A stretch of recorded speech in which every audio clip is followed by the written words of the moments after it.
бүхэндээ энэ сайхан өдрийн мэндийг хүргье.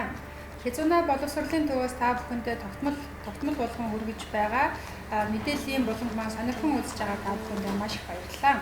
Энэ удаагийнхаа дугаараар Японы Ожи Японы хэлний сургуулийг төгсөөд үргэлжлүүлээд дижитал маркетингийн чиглэлээр коллежид суралцж байгаа Ганбаяртайгаа ярилцлага хийснийхээ 2 дугаар хэсгийг нь төлөвлөж байна.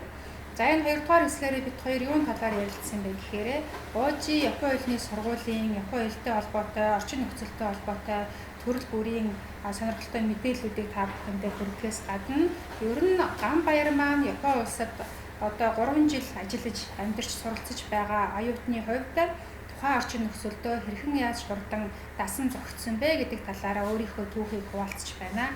Ингээд Хязуунаа боловсролын төвөөс та бүхэндээ бэлтгэх хүргэж байгаа мэдээллийн хөтөлбөрийн маань Ганбаяртай хийсэн ярилцлагын 2 дугаар хэсэгт тавтаа мөрлөнө.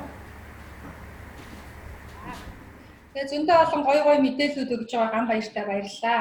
Тэгээ багш нь бас нэг асуух гэдэг нь гэхээр ер нь манай ихэнх Японы хэлний сургуулиуд маань өөрсдийн гэсэн дотор байртай байдаг байхгүй юу?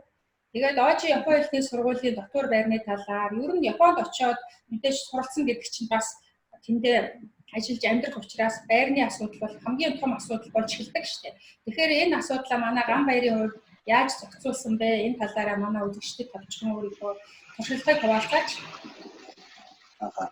Ожи болохоор өөрөө нөгөө дотор байртай. Дотор байраар яа гэдэг. Тэгээд мөн гүрсэн ч гэсэн ерөөдөө боломж юм байлээ. Тэгээд анх ихтэй дотор байранд ороогүй. Тэгээд чинь маань тэндэг хүн байсан болохоор тэндэг үнтэйгээ хамт амьдардаг гэсэн. Тэгээд хамтдагч хүүхдүүд ирээд янз бүр тэгээд 2-3-аараа нийлээд байр түрээсээ гардаг ч юм уу байна. Сургуулаа дотор байранд сургуультайгаа ойртонд амьдардаг ч юм уу байна. Тэгээд байр түрээсээ гараад мөнгө хуваагаад гэсэн. Тэгээд дотор байранд амьдрал анх ихтэй хөтөлбөрийн хэд юм шиг байлаа.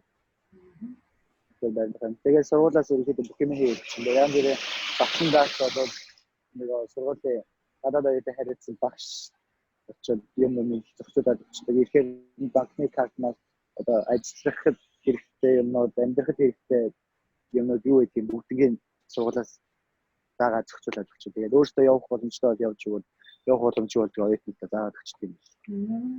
Би нөгөө таньдаг хүнтэйсэн болохоор тэр хүнээ дагаад шууд явцсан. Тэний хийлгээ тийм соцсон чинь тэдний бүгдийг хийж өгдөг гэдэг жилээр.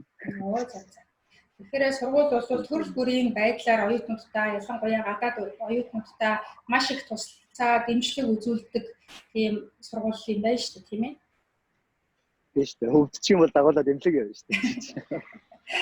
Японы хэлээр эмнэлэгт очихлаар бас тодорхой хэмжээний нэвтрүүлэх боломжгүй байдаг гэж магадгүй тийм байж магадгүй. Тэгээд бас нөгөө энэчээс хоккейн шоу гэдэг эрүүл мэндийн даатгал маягийн дэшгэрээс хамраг.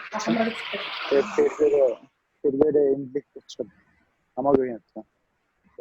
Такси чинь 60 илүү 80% хэмжээтэй явчих.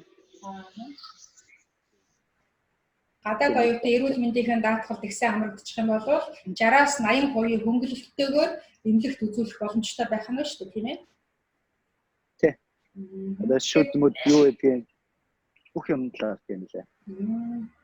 Тэгэхээр Японд бол ер нь янз бүрийн байдлаар л гадаад оюутнуудад их давуу тал болдог байх нь шүү дээ, тийм. Гадаад оюутнууд ерөнхийдөө бараг миний бодлоор бусад орнуудад хамаагүй даваа талтай орно юм шиг санагдсан шүү дээ. Тэгээд гадуурхах юм гэж байхгүй. Энэ гадаад оюутан, энэ чи гадаад гэсэн юм ерөөсөй байхгүй. Хин чиглэлсэн тэгэл уучлаарай гэж ярьж байдаг шүү дээ.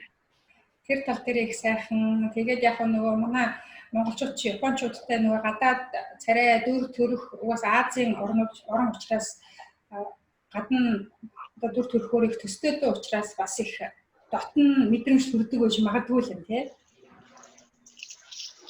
Тэгээд тэрнээс гадна хамгийн гол нь одоо манай сумчууд байна. Тийм. Тэднээс болоод монголчуудад амар сайн.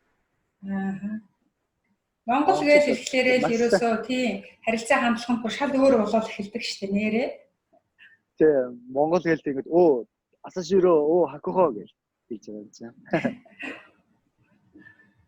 Тэгэл монголчууд сайн хүчтэй гэж ажил хийвэл яс идэг. Монголчууд аяга сайн тэгээд ерөнхийдөө Японд сурах бол даваа талтай. За. Зөндөө байна. За, Кизуна боловсролын төвөөр дамжуулаад Япон улсад суралцахаар хөлгийн жолоо залсан. Ожи Япон хэлний сургуульд суралцаж төгсөөд үргэлжлүүлээд дижитал маркетингийн чиглэлээр суралцаж байгаа.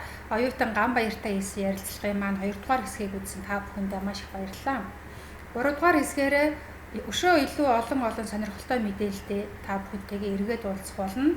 Бидний бэлтгэсэн мэдээллийг үргэлж үзэж байдаг та бүхэндээ маш их баярлаж байна. Баяртай.